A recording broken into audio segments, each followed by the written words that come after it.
you've got that weekend feeling, it's time here for another What a Shout, brought to you by the Racing Post and our sponsors Bet365. And as you can see, we've gone remote for 1 week only. This is how it's got to be. And Dave Orton, brought to you by Smoking Room, would you believe?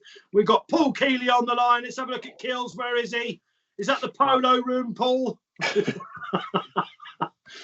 And we've got Pat Cooney from our sponsors, Bet365, as ever. Good morning. Pat, you can see in his office there. And I'm delighted to say this week, he's got loads of runners, hopefully, with a couple of meetings being on. Top trainer Tom George pops into What a Shout. Tom, great to have you on. Good morning. Great to be here. Tom, we were just chatting off air as we came in. I made your first winner 1993. Very long time ago it was as well, but yeah, it was Newton Point at Worcester. I tell you what, you're looking well for a man that had his first winner in 1993, aren't you? Fantastic. Who'd have thought then 9 years later you'd train the great Galileo to win at the Cheltenham Festival, 2002? Yeah, it was a slow old progress, mind you. For the first few years training, I had 3 or 4 horses, then we went up to 8 and then doubled it, and then we went back down to 10. So it was slow progress, but eventually got there. Yes, absolutely. I mean, you've had 2 Cheltenham Festival winners, of course, Summerville Boy being the other one, who reopposes some rivals this weekend. Of course, you've had quite a few near misses, Tom, haven't you, as well? Yeah, I mean, I've always left a few horses for Aintree. We've been very lucky there. And we've been lucky in other big races. I think we've had 11 Grade 1 wins, and a lot of Grade 2s as well. So we've had some very good horses through our hands, and probably I haven't always been completely focused that Cheltenham's a be-all and end-all, and I've sort of left a few options for Punchestown and Aintree, so that may have made a bit of a difference. Well, that's going to bring us nicely onto our hot topic, Tom. Let's have a look exactly what's coming up on the show for you then. Hot topic, indeed. A Cheltenham like no other.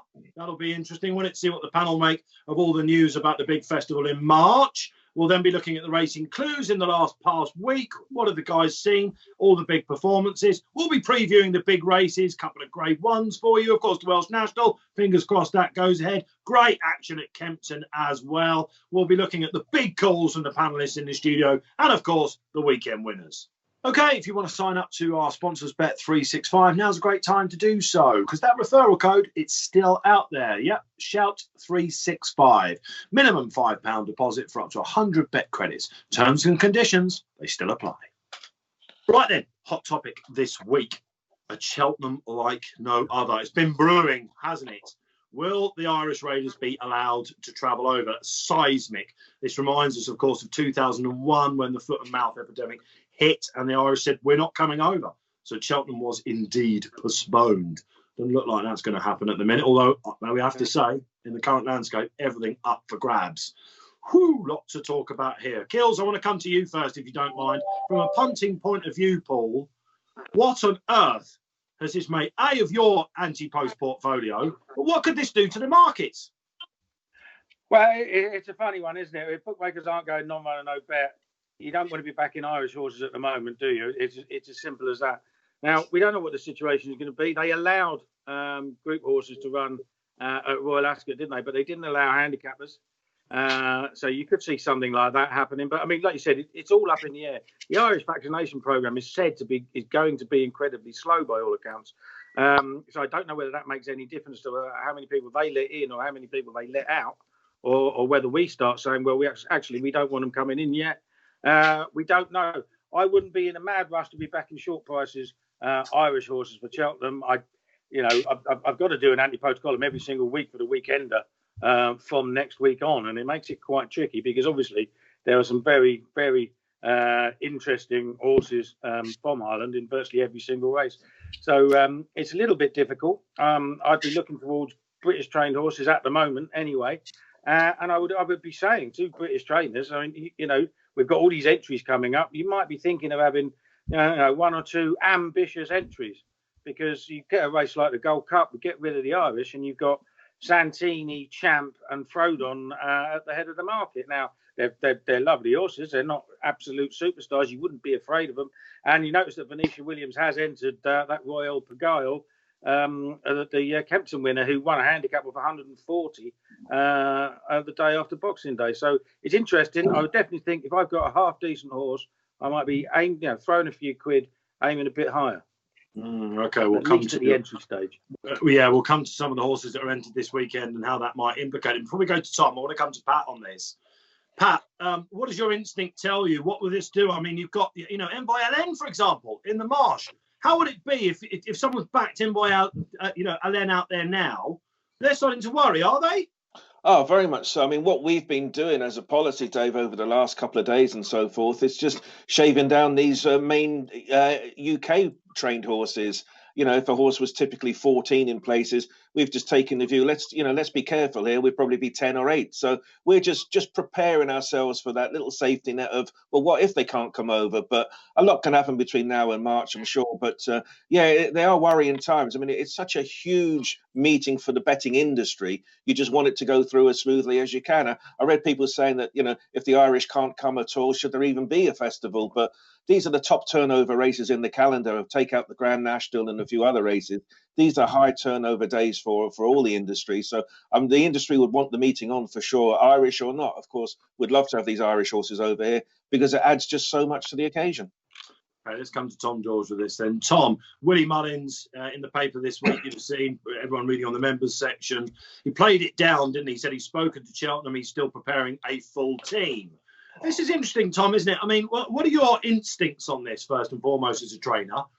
I guess, being a domestic trainer yourself, you're just preparing as normal. But does it also play into this debate that's been raging this season, that the jump season shouldn't be all about Cheltenham anyway? Yeah, I mean, when you're saying there's 2 yards in Ireland, it's only over 100 horses between them. It's not a healthy situation. So, I've always, as I said earlier, I've been a believer in, I've always kept horses back for Aintree and Punchestown, and it's worked well for me over the years. So I'd have an open view on that. Interesting, very much indeed. Okay, that's the hot topic. Cheltenham, will it be like no other? No panic yet, but they are moving in certain directions. Right then, racing clues. Let's have a look at what happened last weekend. I said to the chaps just off air a minute ago, oh yeah, what happened? And Paul said, bugger all, only Sandown was on. So yeah, it's that time of year, Paul, isn't it? The elements, but we did have another Grade 1. We did have a Grade 1. We had what looked a very good winner of it as well in Metier. I actually thought that, being a bit sort of flatbread and given the ground was bottomless, it might actually struggle, but it didn't at all. Won very easily, and it wouldn't surprise me at all if he was better on a bit better ground as well. So he's very promising.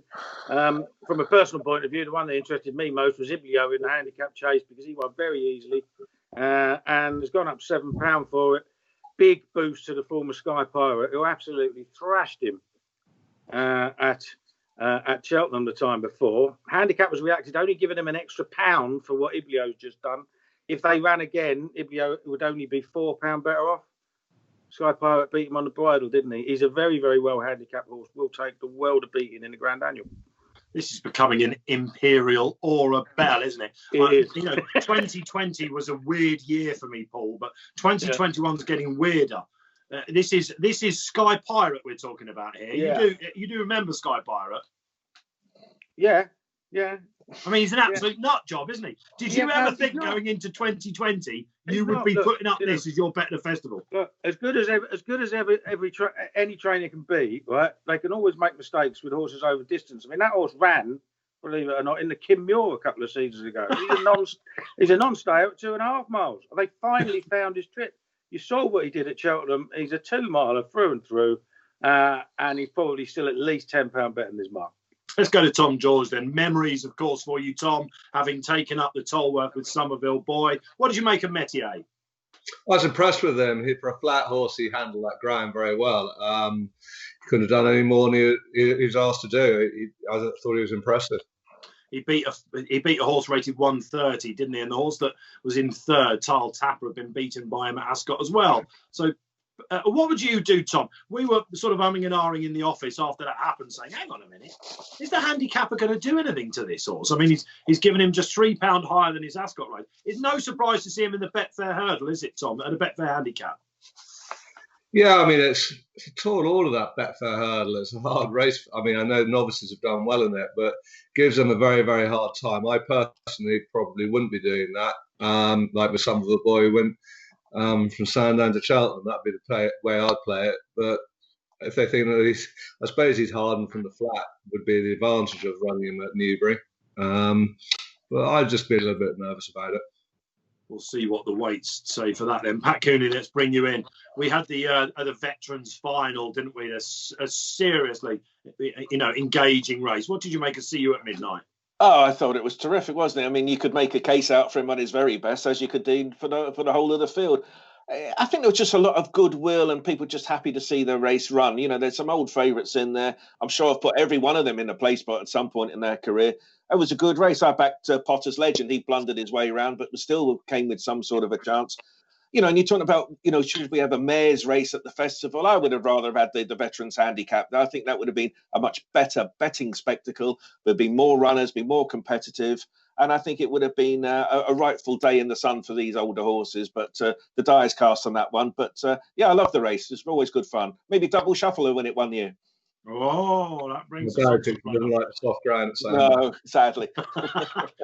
Paul, just before we end off that then, you've got a word on this veterans, because this is interesting, Paul, isn't it? And again, shows you how interesting, the world is changing. I've not known a bigger fan of the veterans series. I love veterans races. I worry, okay, I mean, Cheltenham's our big shop windows where the focus, everybody is watching. And among the people who are watching are the people who hate racing and they're waiting for a disaster to happen. I don't like the idea of having a field of 20 older horses, jockeys getting whip bands up the running on older horses, an older horse breaking down on faster ground. We will one day get faster Cheltenham ground that we were used to. I don't see any upside to it. I think it belongs at Sandown. I think soft ground is a lot safer for all horses, really. I think it's in its right place. And the other point is, it isn't all about Cheltenham. What are we going to do? Take every feature race away from every track and run it at Cheltenham in March? What are we going to do with the rest of the season?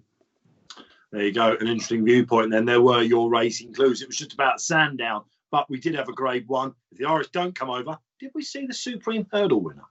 First of the big race previews then. Fingers crossed that Chepstow makes it. It's the 125 Grade 1 Juvenile Finale Hurdle. Gills, I want to come to you again at the start of this.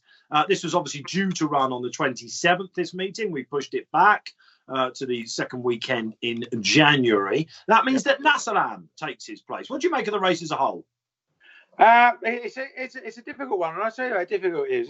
The difference in opinion between different handicappers. Now, Nassalam has beaten absolute rubbish, but he's done it twice by an aggregate of something like 108 lengths.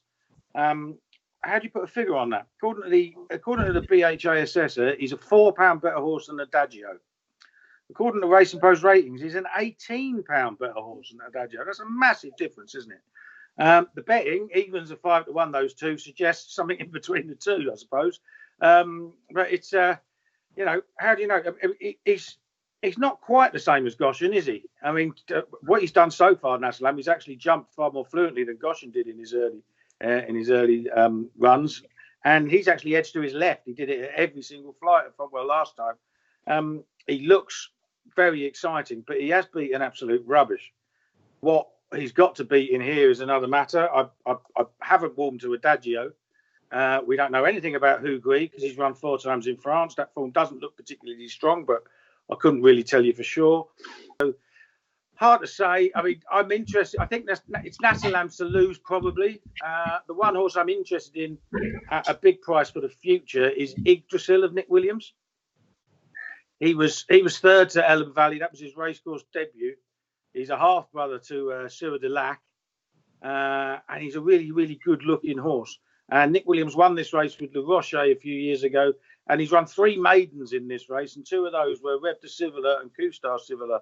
So it's following a route of he's run decent horses in the race, and I think I might have a little bit each way. I doubt he's good enough right now, but he's a horse with a future. Tell you what, he's done his homework, Paul Kealy, isn't he? Not only has he looked at Nick Williams' winners, he's actually pronounced that horse right, which is an absolute miracle. Let's go to Tom George. You've got Bannister in here, Tom, and something I want to pick up on something what Gil said there. It depends how you view these ratings. You've been given a mark of 132 by the handicapper. These juvenile hurdle ratings, they sometimes have you scratching their heads, don't they? Well, they do, and I had quite a strong views to the handicapper about this because he was a difficult horse. When I had him since he was a 2-year-old. He had one run on the flat for me, finished 4th, very, very keen. And it took 2 or 3 runs for him to get the hang of things over hurdles. And the handicapper, having won at Somerville, gave him a mark of around 115. And then we knew that he'd probably be a better horse racing France than England because they have 12 hurdles in a 2-mile race rather than 8. And the hurdles are so much bigger, and he's going to make a cracking novice chaser further down the line. So we ran him over there, and he got beaten a short head and got 10 grand for coming second, actually. And the handicapper put him up best part of £25 or something. It was absolutely ridiculous because we thought, well, we might try him again in England in a low off his handicap mark. We might get lucky that way. Otherwise, he was going to be staying in France. But we thought we'd give him a run in a decent juvenile. Otherwise, you won't see him over here again anyway. He'll be back in France. Yeah, he is entered in the opener at Kempton, isn't he? In case Chepstow falls by the wayside. But Chepstow, the preference? Yeah, I would have said so. As I said, we can win big money with him in France, and that's why I did say to the handicapper, you're unlikely to see him again here now because the opportunities for him off this mark. I'm not saying he can't be competitive. He is still going to be a very good horse further down the line, but they're making it as hard as possible for him. The attractions go over the channel where the money's so much better with him. Yeah, we've been hearing a bit about this week, haven't we, with flat runners as well. Let's give the final word to Pat Cooney then. It looked Nassalams to lose then. Not quite Goshen so far, says Paul Kealy. But this race, Pat, has been hit with a stick a bit, hasn't it? It's been one of the weaker grade ones we have. However, if you look down the roll call of one, you've got Bristol de Mine, 2014. Defi de Soy won it. Kel Destan, We Have a Dream. How good could he have been? And All Mankind, of course, who's one of the favourites for the Arkle. Yeah, and it's a race that normally goes to one of the front runners in the market. And you look at Nassalam, don't you? I mean, he's won by 49 and 59. I don't know anybody knows how good the horse really is. One thing is for sure, this is his toughest task so far. I think it's very significant. Hogre makes his debut in a Grade 1 for Paul Nicholls. That's quite an unusual thing for Paul to go straight to Grade 1 company. I'm just sensing that maybe we could get Nassalam off the bridle this time. Maybe Hogre might need the run. Adagio's a solid option. Perhaps we might just get a surprise result in this one. But if Nassalam pieces together another impressive wide margin win, then he throws his hat into the Triumph Hurdle bedding. But if you're asking me to play at 11 to 10 on, which he is as time of recording, I'd rather lay him than back him at that price, I think.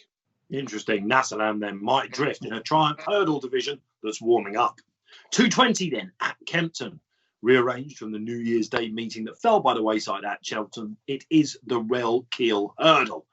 Ooh, competitive Grade 2 stuff, and no better man to go to than the top of the show. And the horse who's defending his crown in this, it is, of course, Summerville Boys trainer Tom George. How's he going to go in his repeat bid, Tom? Yeah, I mean, 2.5 miles over hurdle probably is his absolute optimum.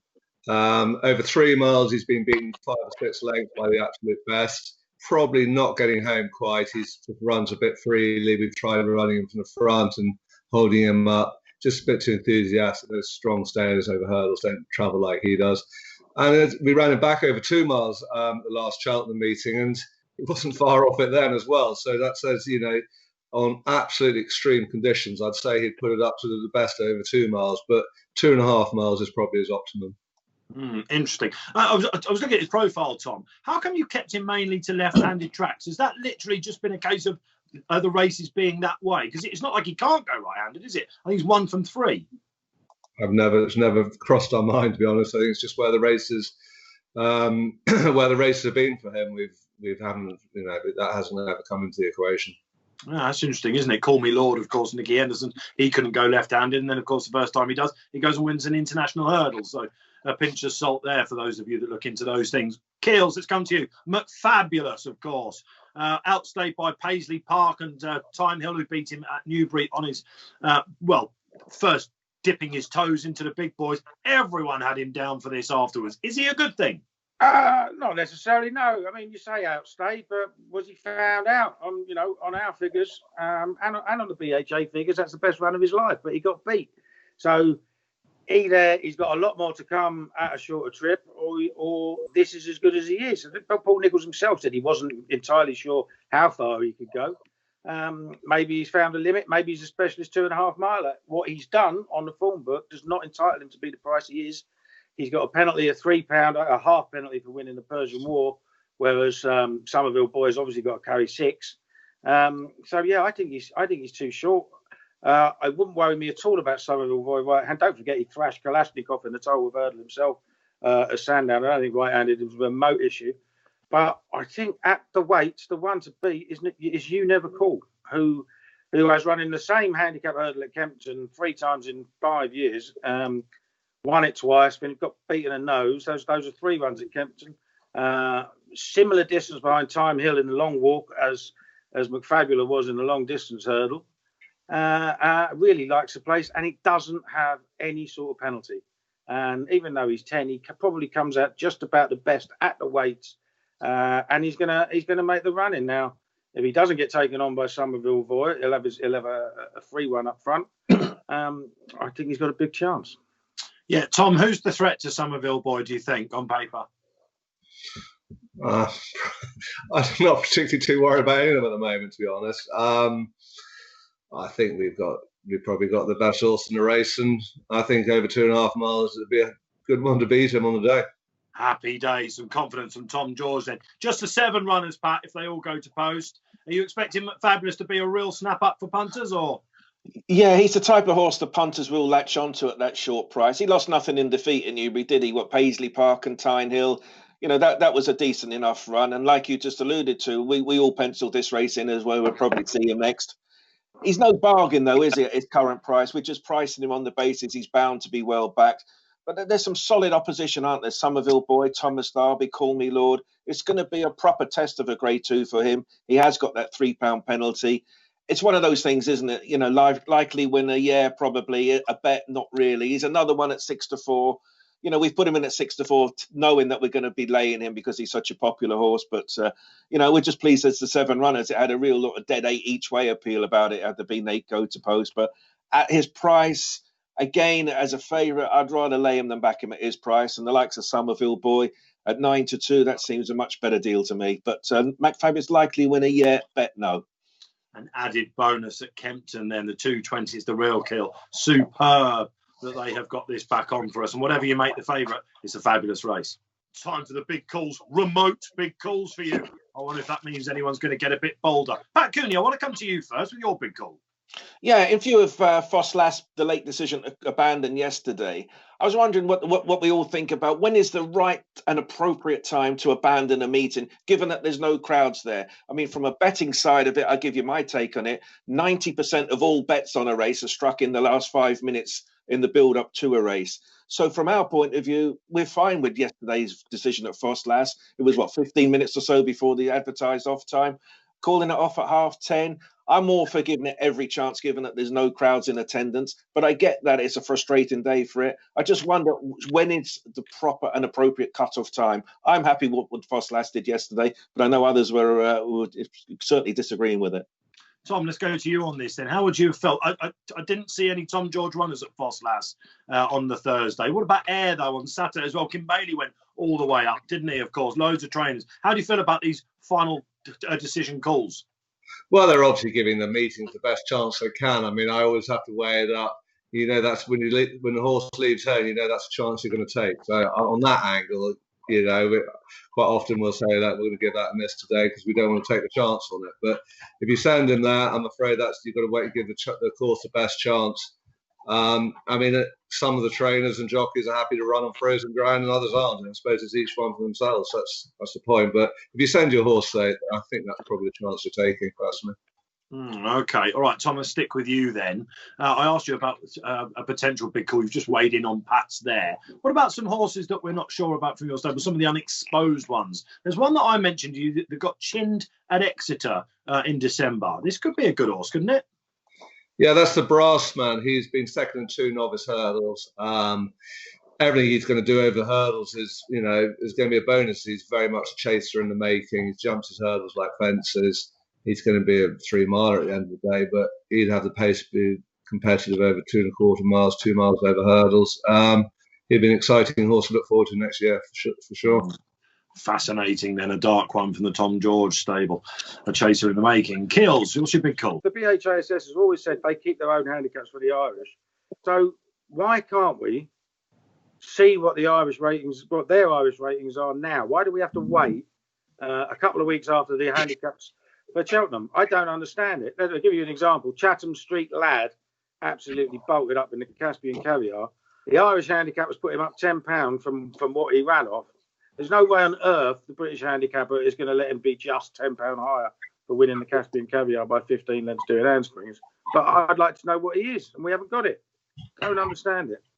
That's interesting, isn't it? Yeah, well, obviously we wait usually until the weights are published. He literally has to be entered in another handicap in Britain for us to find out what it is.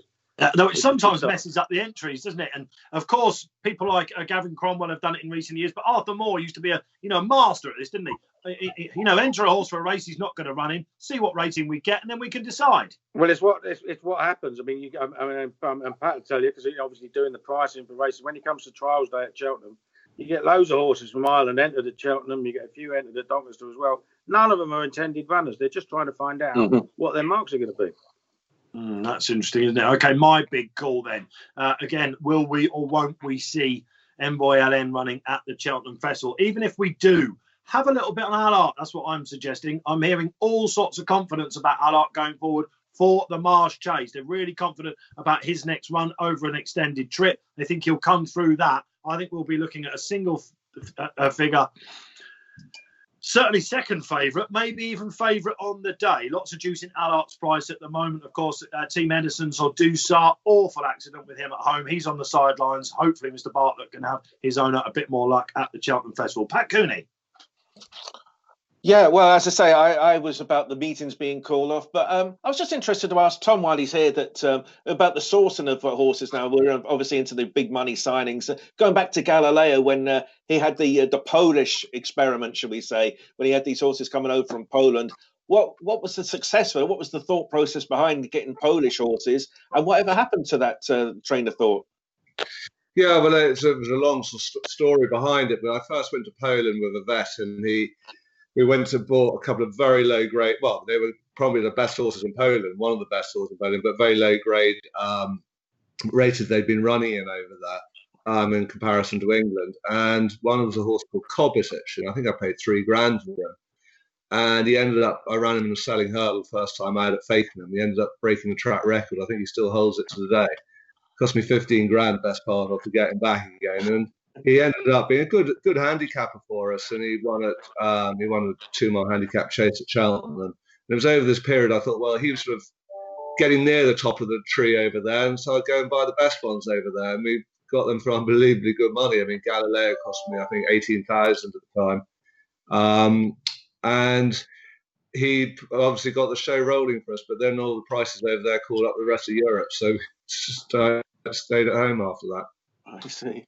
They were great days, weren't they? Of course, 2001 at Epsom. Along comes the great Galileo takes to Derby. Only had to wait a year later for, of course, the Sun Alliance Novice Hurdle to go to Tom George and another Galileo. Okay, then, 2:55 at Kempton. This race has always been in its place. It is the Grade 2 Silvianico Conti Chase. Okay, let's go to Paul Kealy. Your favourite horse runs here, Keels. It is Imperial Aura, 3 rivals to beat. Yeah, I mean, look, he's a shade of odds on what he's done this season. You could argue that he deserves to be. He faces a stiffer task on the ratings than the odds suggest, but I mean, it is something a little bit irresistible about the way he's doing things at the moment. I think it'd be very hard to beat. I think, Riders on the Storm looked very, very talented last year. Who knows what happened to him first time out this year, but he's better than that. He'd be a serious danger. And obviously getting £6 Master Tommy Tucker and Claude Castle, they're not out of it. But there is something a bit inevitable about Imperial Aura at the moment, and I think he's definitely the one to beat. No problems at the track, Kills, bit of a speedier test than he's used to. I wouldn't have thought there was that much of a problem with it. He's not a slow horse. Obviously, he didn't get an extended 3 mile last year, so maybe this is his trip for now. But it wouldn't bother me if he's not fast enough to win 2.5 around here. Then he won't be fast enough to win the Ryanair. Because there has been some murmurs of the Gold Cup, haven't there, of course, this week? Yeah, well, you wouldn't rule him out. He will get 3 bar in the end at some point. And I mean, he is an 8-year-old now. But I'd still be tempted to go right here at the moment. Well, we've been talking about rearranged races, and of course we had the Peterborough rearranged at Cheltenham's meeting in December. A real eye catcher in that was Clondor Castle for the man who's on the panel, Tom George. Yeah, we were delighted with his run at Cheltenham. I mean, there's two sort of factors which I don't think the track particularly suits him. I think he's better off, in my view, on a flat track. The ground would have been a bit soft for him. Just laboured us a bit at the top of the hill because of the ground, and then he was just making his ground up, and he got very badly handed actually. And then he stayed on nicely at the end. Under circumstance, I think he put up a good performance, and I think he's a horse who's improving all the time now. Fantastic. Yeah, I must admit, Tom, with the Maliki market on the I was surprised he was a rag of the field, that's for sure. Although we've got 2 classy rivals up against him, I think he might be the danger to the favourite. Pat Cooney, how do you see this? Yeah, I just keep coming back to the favourite. He's odds on, but I think he's a legitimate odds on favourite, isn't he? You got Master Tommy Tucker. You know, he's still got jumping issues with him, hasn't he? He's very fast. Kempton will suit him. I suppose with Imperial Aura, 2 miles, 4.5, that would just about be a minimum round Kempton. But the way the race is going to stack up, he's the horse going forward, best in at the race. I think he's just one of these a worthy odds-on favourite. So I'm really expecting him to win. But again, 3 talented rivals in opposition. But I think he's got a very solid profile, this fella. Oh, I'm really, really looking forward to this. So Imperial, a bit like Paul Kealy in his Skype profile. He's got a bit of an aura about him. But he'll have to get over the castle wall to win. 3:10 at Chepstow. The Welsh Grand National finally arrives on our doorstep. And, well, we've had a hot pot, haven't we, throughout the anti-post betting after his demolition in the Welsh Grand National trial. Evan Williams, Adam Wedge, looking forward to getting secret reprieve. He's well in with the handicapper. Is there anything that could beat him? Let's see what the panel says. We've got, of course, to go to Tom first on this, because you train the second favourite, the lovable Springfield Fox. Yeah, I mean, this has been our plan since he came in at the end of the summer. I mean, I hope to God it's going to take place. We've got a bit of snow here today, so it's not home and hose on that one yet, even happening. But I suppose I've been a bit negative because we've just been gearing towards this, and we do need it to happen for his season. He loves the soft ground. I don't think the distance is going to be a problem for him, and he's fresh and well. Every chance he might have bumped into one over hurdles as well, isn't there, of Colin Tizard's at the track last time. That looked like an ideal prep. And he was an interesting horse last season, Tom, in that he looked like he was waiting to win over hurdles. You sent him chasing, he just took off. Yeah, I mean, interestingly, actually, Johnny Burke, who's unfortunately can't ride this weekend, rode in work 2 days ago. So he hadn't ridden him for a long time. He said, I can't believe how this horse has improved. He's so much sharper now. Whereas last season, he really was struggling in hurdle races, where now his work's good and strong. He's just a lot sharper about life in general. And we always knew he was going to be a better chaser than hurdler anyway. And his chasing last season was good. The only blip was at Cheltenham. The ground had been too quick for him there. And he was always just going one strike quicker than he probably should have been. And anyway, lost his jockey. Yeah, you've got a good man on in Sean Bone. He's riding extremely well. Let's come to Keels then.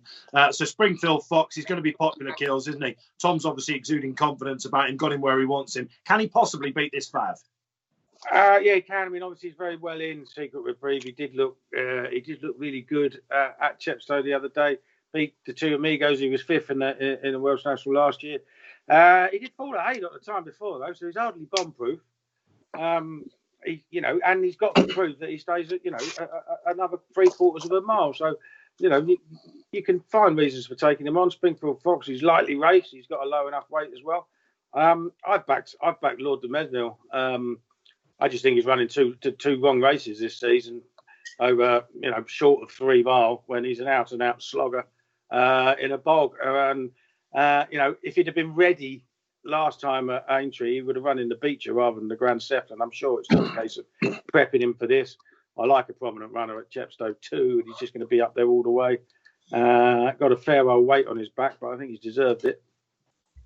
Yeah, loved the ground. When he ran over hurdles on his return, he came back with a great big bit of birch from the hurdle in his leg as well. So that run last time, definitely getting ready for this. You like him as well, Pat Cooney, don't you? Yeah, I do. Yeah, but the market is all about secret reprieve, and I think he's a type of horse, he'll drift, because when he did win so well at Chepstow a couple of weeks ago, the Welsh National was always going to be a target for him. And when you come to pricing races up antipose, you think, well, I know he's going to turn up. Let's just go a short price and keep going with him. So I think he's going to be one of these. He'll be drifting in the market. Rock solid chance, of course, but he's got to run 6 furlongs further than he's ever run in his previous races, and that's going to be on very, very testing ground. He looked a classy horse. Whether he's a slogger remains to be seen. I think solid form book chance, yes. Bet no at the price. And I think you look at the race from an each way angle. I'm sure firms are going to be paying 5 places in the race. So I'd rather be getting with the stamina pack horses that have got a form book chance. And from a sins, I end up fancying this horse every time he runs, really. I'm beginning to need therapy for it. I think Big River will be staying on and plodding along up the running and be in the first 5. I think it's that type of race. There'll probably be only 4 or 5 in contention as they turn into the straight. Secret Reprieve will be one of them. Whether he stays or not remains to be seen. But Big River, he could just suddenly, the turbo might just kick in halfway up the running. So I'm going with him each way at a big price.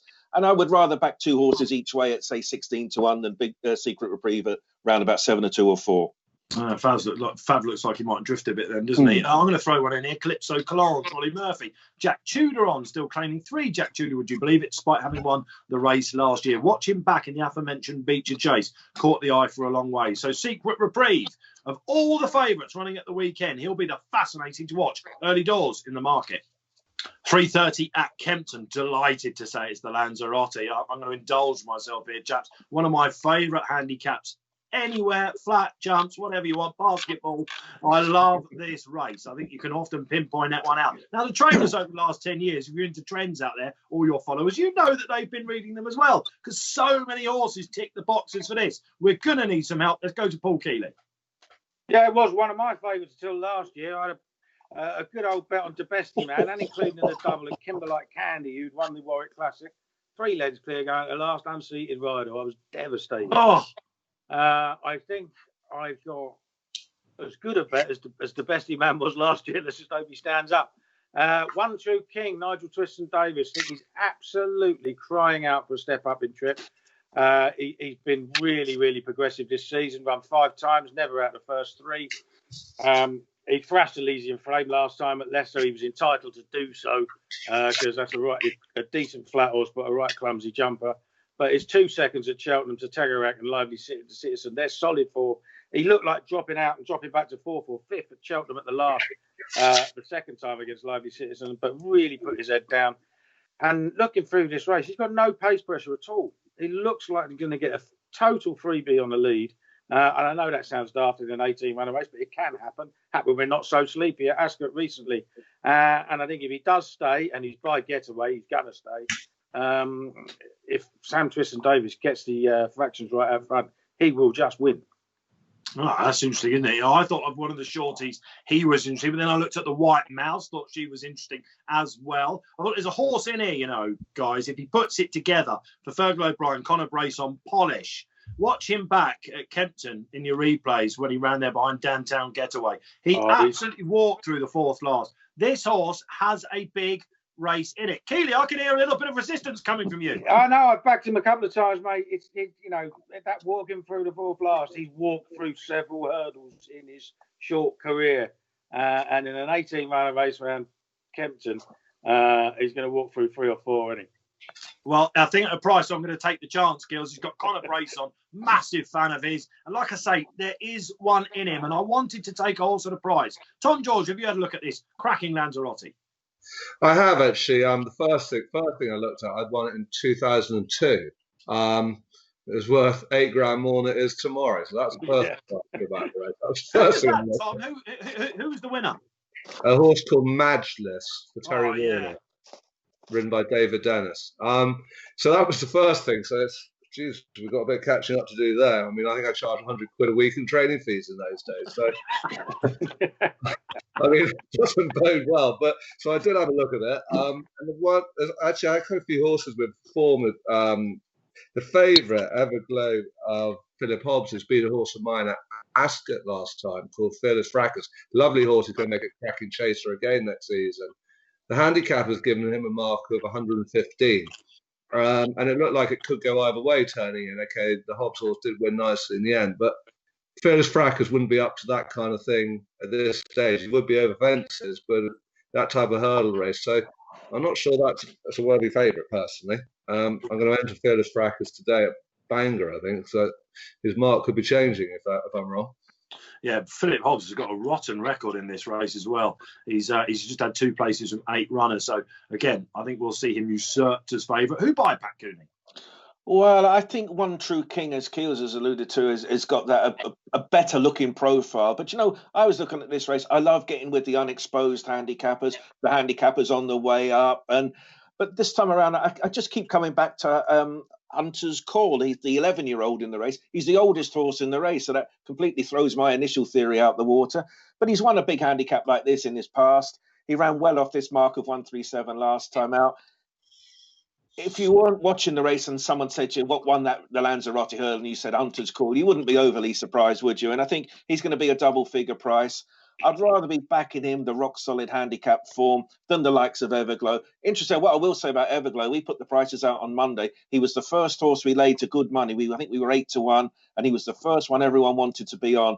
Not for me. I think he's short enough, and I didn't think overly impressive at Ascot, but I respect him, yes, but I'd be rather back in the likes of Hunter's Call. Again, another race, back a couple each way at big prices. It's that sort of profile of race.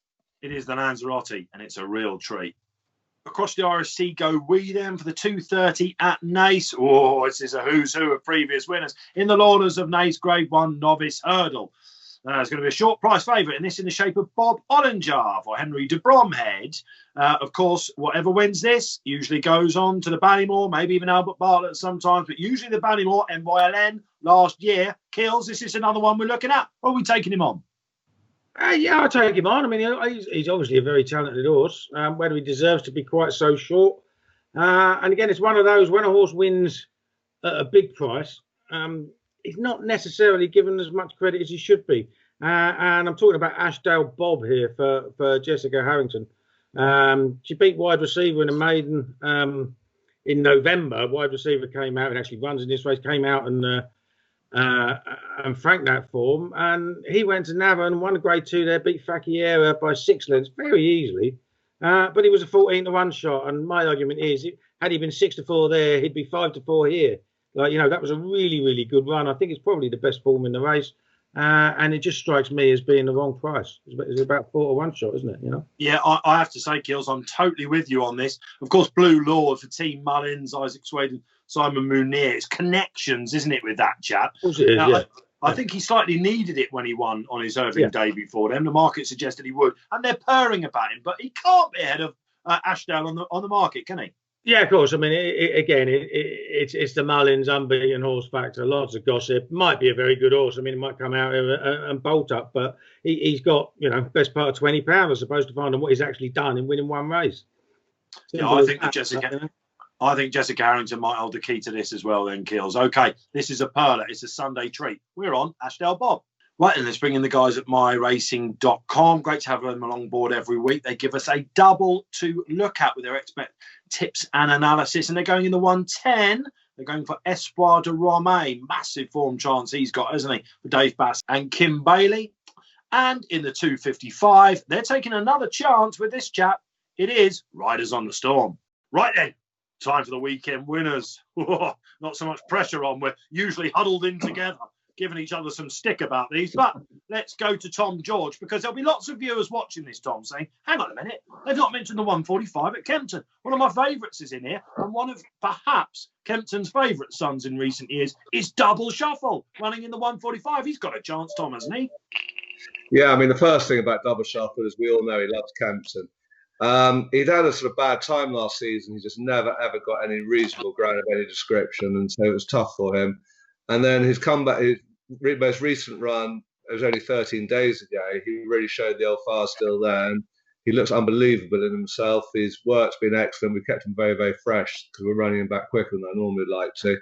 But we see that old spark's still there, and he showed it last time. He probably would have come on a bit for that race. He hadn't had a run for a long time before it, so he would have improved for that. We just hope that this isn't coming too soon. He's not showing the signs of it, and he's a likely race horse still. Yeah, he came up against two very well handicapped horses last time, didn't he, Kills? You like him too? Yeah, he did. Yeah, and I think they went too fast. I mean, you got to remember the ground on the second day at Kempton was miles softer than it was on the first day. Yeah, they basically covered the front runners basically covered the first circuit faster than Frodon did in the King George, and I think they paid for it in the end. But Double Shuffle, who obviously was one of the ones who was pressing the pace, he lasted a lot better than all of the others. Yeah, I can't wait for him to run, and I think this could be his big day in the sun as well. We'll let Tom George have that as his nap. What about you, Kills? Yeah, that same line of form. The horse that was second in that race when Double Shuffle was third is Espoir de Rome. Now, he's got to be all types of a good thing at 4-1 in the 110 at Kempton. He looked a cast-iron improver as a chaser when he won at Huntingdon. He's jumped really well. He went to Haydock next time. He jumped like an absolute stag, and he thought, this is disappointing. He's got beat 7 lengths, giving £5 to the outsider of 4. But that outsider of 4 was Royal Pagale, who has come out, won hard on the bridle that race at Kempton, gone up to a mark of 154, and has been entered in the Gold Cup. And Espoir de Rome's reward for finishing second to him was a drop of £2 to a mark of 140. He was giving him £5. If they ran in the handicap tomorrow, he'd be £19 better off. He'll just win. You've stolen my thunder there, Kills. I was all over that one. I have to say, I thought Eric Clareb was interesting in there, but yeah, it's 14 runners. I can see him going off at 2-1. Not quite a double nap then, because I'll give you one that will definitely run no matter what the weather. 2:15 at Lingfield. Ian Williams trains 2 in the race. I like his second string, according to the market, Cardano. Pat Cooney. Yeah, the lucky last at Kempton for me, the 3:57. The horse has won his last 4 races. Breffney Boy goes well for Tom Buckley on him tomorrow. Just watch him run at Sandown. When he won at Cheltenham last time out, he had no possible chance at the top of the hill. He absolutely sighed through the field like a knife through hot butter. He only went up £6 for that win. I thought that was very, very lenient. Okay, you're thinking, well, maybe the trip will be too sharp for him at Kempton, 2 miles. He's won over the course and distance for Kempton over the 2 miles. So you can't get him beat course, can't get him beat trip. I think he's well handicapped, he's improving. And just watch the video of him winning last time out and tell me that he isn't a horse going places still. He's won 4 in a row and make that 5 in a row at 4 o'clock tomorrow. Oh, nice progressive 4-timer for you this weekend.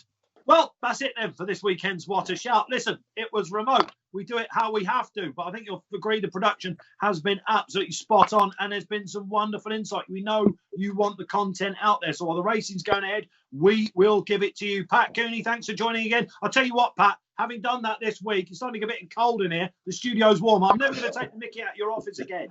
Absolutely not. No, I'm going to have a hot toddy now, I think. Oh, absolutely. It's never too early for that, Keels, is it? No, absolutely not. Well, he's got an aura about him. Let's hope Imperial comes through the weekend for him. Cheers, Kills. And thank you, Tom George, for coming on with us. Excellent insight. You've got loads of runners. We wish you all the best. Thanks. Great to be with you today. Hasn't it been wonderful to have Tom George with us and all the insight for you punters out there? Don't forget to like and subscribe. If you're watching on YouTube, get your feedback for the panelists in below. And on Facebook, hashtag What a Shout. Don't forget to download the free Racing Post app. You can do that on the App Store and the Google Play Store. Must-have app. Don't forget, safe gambling. Long way off yet till the end of the jump season. Plenty to stab at. And from me, Dave Orton, until then, enjoy the sport.